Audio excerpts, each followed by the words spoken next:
Alors, le livre de Daniel, c'est un texte assez fascinant de l'Ancien Testament. Imaginez un livre qui serait en fait deux livres en un.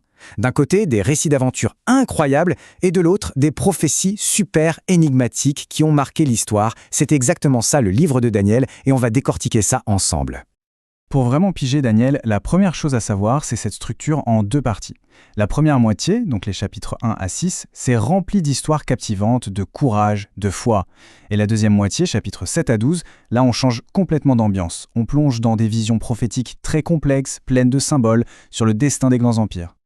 Bon, voilà notre feuille de route pour cette exploration. On va suivre ces 5 thèmes, qui sont en fait le fil rouge qui relie tout le livre, des histoires personnelles de Daniel jusqu'aux grandes visions cosmiques. Alors, commençons par le début, avec le personnage principal, Daniel. C'est un jeune noble hébreu qui est arraché à sa terre et emmené en exil à Babylone. Et là, il doit apprendre à survivre dans une culture qui n'est pas la sienne, sans pour autant renier qui il est et ce en quoi il croit.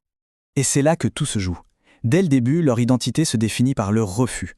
Refus de manger la nourriture du roi, qui est considérée comme impure. Refus de se prosterner devant des idoles. Refus d'arrêter de prier leur Dieu, même quand c'est interdit.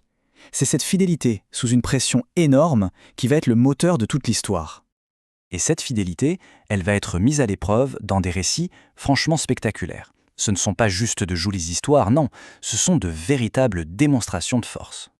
Prenez la fournaise ardente, par exemple. C'est un des épisodes les plus connus. Et ce qui est intéressant, c'est qu'on retrouve toujours le même schéma. D'abord, un acte de défi, un refus courageux au nom de la foi. Ensuite, une sentence de mort quasi certaine. Et enfin, une délivrance miraculeuse qui montre que leur foi n'était pas vaine. Et on voit exactement la même chose se produire un peu plus tard. Dans l'histoire de la fosse aux lions, c'est pareil. Une loi est même créée exprès pour piéger Daniel à cause de sa fidélité dans la prière. Et encore une fois, sa foi est mise à l'épreuve et il est sauvé de manière miraculeuse. C'est une constante. Mais alors, pourquoi raconter ces histoires? Juste pour le spectacle? Pas du tout.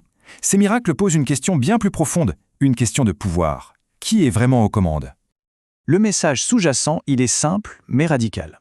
Les grands rois de la terre, les empires les plus puissants, comme Babylone ou la Perse, ne sont en fait que des pions sur un échiquier beaucoup plus grand. C'est Dieu qui tire les ficelles de l'histoire. Et c'est là qu'on bascule dans la deuxième moitié du livre. On quitte les récits historiques pour entrer dans un autre monde, celui des visions de Daniel. Et là, il ne s'agit plus de son histoire personnelle, mais de l'histoire du monde. Et ce qui est assez bluffant, c'est que ces visions décrivent une sorte de chronologie de futur. À travers des images très fortes, comme cette grande statue faite de différents métaux, Daniel annonce la succession des grands empires qui vont dominer le monde après Babylone.